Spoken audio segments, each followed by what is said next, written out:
it's Aisha Anime and I'm at London Anime Gaming Con. We've got Chloe Eves and we've got Will from DA Games. That was so good to be here. I got it right this time. Yay! Okay, guys, we're going to have to ask you, how is your first convention after lockdown? Honestly, I have missed conventions a lot. So I used to attend like a lot in America and a couple here in the UK, but I'm so glad to be back at conventions, especially anime cons, because I love anime cons. I don't know about you. What is an anime con? What is an anime con? What is it? Well, I can tell you that pandemic season really kicked us all in the balls quite hard, and like 2 years has passed, and not being able to see loved ones or even friends for that matter. We've all been indulging on Discord quite horrendously for that matter, and indulging in a lot of different things, but it's so refreshing to come out and see, like, instead of there being chaos, there's been joy, there's been love, and it's been good to celebrate that. It's been amazing. It's wonderful. And I think the next best question to ask is, when people have been coming up to you, recognizing characters that you guys have voiced, what have been the lines they've been demanding from you? Not a whole lot of people have came up to me for a specific character. They've came to me like after panels, etc. Although throughout like different cons, the one that is Toriel from If Undertale Was Realistic, and now this is going to be a bit loud, I'm so sorry. But literally the one is, Snails! And that's literally just yelling Snails, or what are you doing, small child? And stuff like that. Personally, I love doing the lines from Nissa Ravane from Magic Legends. So, yeah, so it's literally just the introduction of, I am Nissa Ravane. You are the chosen warrior. Yeah, so I love doing that stuff. You will. Yeah. Characters. I guess like the ones that people notoriously know me for is just like Astaf Movie. I was in Astaf Movie 2, so people like me to do the drill sergeant or bagel guys. It's like, what are you, a man or a mouse? Or I can't wait to eat this bagel.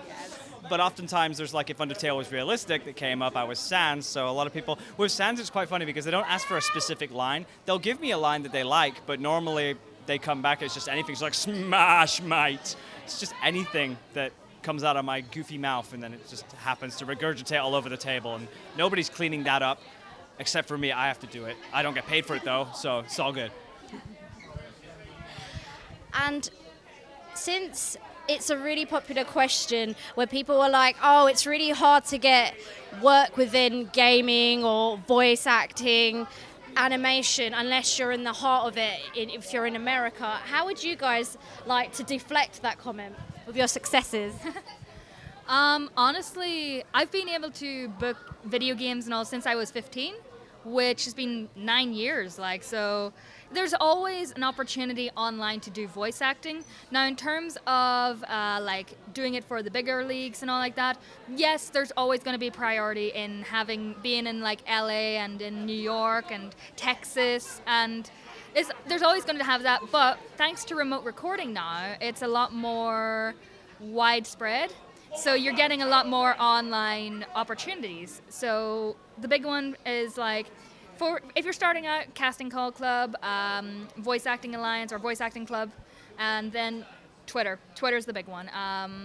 From there, you can grow and enter into talent pools under different headed talents. You can go into studio rosters, and then agents. Yes, I have a couple of agents, but I don't get any of my roles really from my agents. I get them all myself. So it's a lot of searching and building up your work and all like that, but networking is the big one as well. So once you've got your net cast and all like that, yeah. Or I actually get a lot of work from him. I get so much voice work from you. Yeah, I guess that ties into the whole, who you know. It's about the networking and stuff like that. And I believe the online presence that's been growing and all the technologies that have been made have made it more accessible over time. So things like Discord or even going out to conventions nowadays was kind of the norm, meeting your best friends or friends of friends, and you would all get to associate. And then through that, you'd have your own pool, you get to advertise yourself, and it's all about, a case of who you know. But because of the online, I wouldn't say that this day and age would be objectively in LA or Texas or anything like that. It would be, you have opportunities in the UK, you have opportunities across the country like Japan and Australia. everything like that. So that starts your footsteps, I believe. But then as you make your way through the door, I think, LA and stuff like that is very... The other part is like you make your own opportunities. Yeah, I have to make my own. It's just, when you create your own stuff, because that's another thing, getting into the pool is like you don't immediately have to be in somebody else's project. You can build an arsenal. Because that's like, offhandedly, if you make a good project and you also did training for yourself in the same time, you've like tested the battleground, and then you get to especially test your range, especially. You get to know which side you're on, what class you're in, and then, work from there, essentially. And then, and that opportunity does not happen exclusively in one place. It's a global phenomenon. It's wonderful. And now for the most important stuff, guys. When you eat fish and chips, do you have it with ketchup or gravy? Right, it's got to be mushy peas, okay? Like, I love mushy peas. Like, I know it's off the trail, but like, I mean, I love gravy. Gravy's fine, but curry sauce is one of those wonderful delicacies. You've got to have either the mushy peas. As a Yorkshire person myself, like, I definitely indulge in the finer, crispier fish and chips, the scraps that you get from the sides. You get the sausage, the gravy on the side. Chips, salt and vinegar. It's a must. If they say they don't have any, you sue.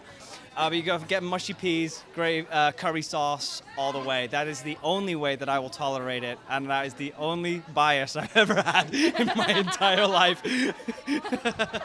Me, I usually have to have salt and vinegar.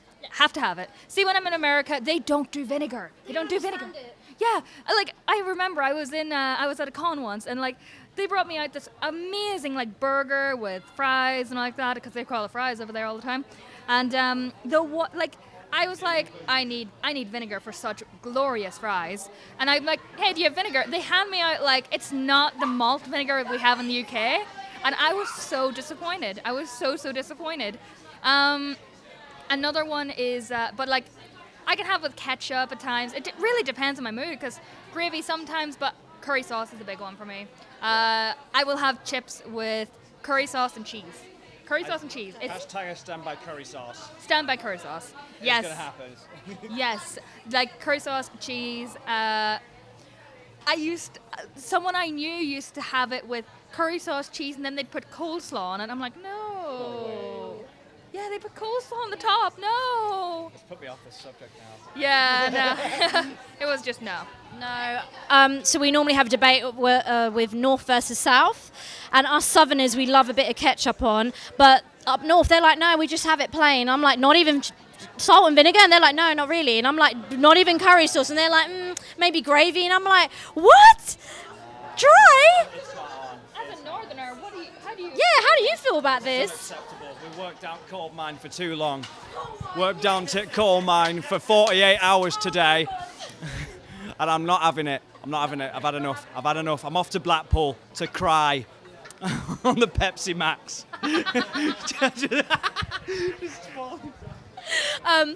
Lastly, guys, you're both avid gamers. I need to find out what games are you playing on at the moment and what you're looking forward to this year. Ooh, I like this one. Incomplete. I need to finish Tales of Arise. I need to finish Kenna Bridge of Spirits. I avidly play Teamfight Tactics from League of Legends, and I avidly play Paladins. There was one I've been playing. Oh yeah, I've been playing Ark recently. Survival Evolved. I've been playing that with a bunch of friends recently. Elsie wants to get me in on Smite, which I'm in on that. But other than that, it's looking forward to Breath of the Wild 2. Looking forward to that so much. Other than that, there's nothing off the top of my head that I'm like, ooh, I'm excited. Oh, Bending the Machine 2. Yes. I'm so excited for that. Yes, Dark Revival. I'm like so excited for that. But other than that, no idea. I guess as far as games that I've indulged in for a while, Tetris has been something that I've been playing for far too long in my life. Competitively if you can. Very competitively. I've gotten very good at the game. But I suppose I've been playing Halo Infinite recently. I've been playing Doom Eternal again. Part of our business of animation is that we do speedruns of animations. So playing the whole game in one is a big time for me. So I'm playing a lot. Like Pokemon Arceus Legends is something that I've just recently been playing. But as far as what I'm looking forward to, Elden Ring, I'm looking very excited. I'm not usually a From Software person, but George R.R. Martin, like, coming in clutch with that collaboration is wonderful. And then I suppose Sonic Frontier. I'm interested to see what they do with that, because it sounds like they're bringing back the adventure and '06 tropes in it. I just hope it's not broken. And then Bendy, I suppose, Dark Revival. And Choo Choo Charlie. So there's an indie horror game. If you've never heard of it, it's just an alive train that's like a spider as well, and you upgrade your train and go. It looks phenomenal. It's probably one of my favorite games. Oh, God of War Ragnarok as well. That is my all-time top. God of War Ragnarok is the one I'm looking forward to. I was ready to go on a spasm about like Choo Choo Charlie because that looks so good. That looks so good. This is the main thing, guys. It's developed by one guy, but like you are actually operating like a train like you properly would. Like so you have to click the right buttons, you have to pull the right levers. It looks so good. I found the trailer and I'm like, I want to play this. I don't play horror games, but I want to play this. I have specific friends on Twitch who only play horror, and they were like, have you heard of Choo Choo Charlie? And I'd never heard, and they clipped me, and I was like, what am I watching? Is this like Demon Slayer Mugen Train, like, versus like Five Nights at Freddy's? Like, what? And I was like, I'm PC Challenge at the minute, but I'm definitely be watching everyone else play. But you should definitely watch these two too when they do their streaming as well, which I'll put links on at the bottom. Thank you so much, guys, for joining us, and I hope you have a great rest of the con. Thank you very much.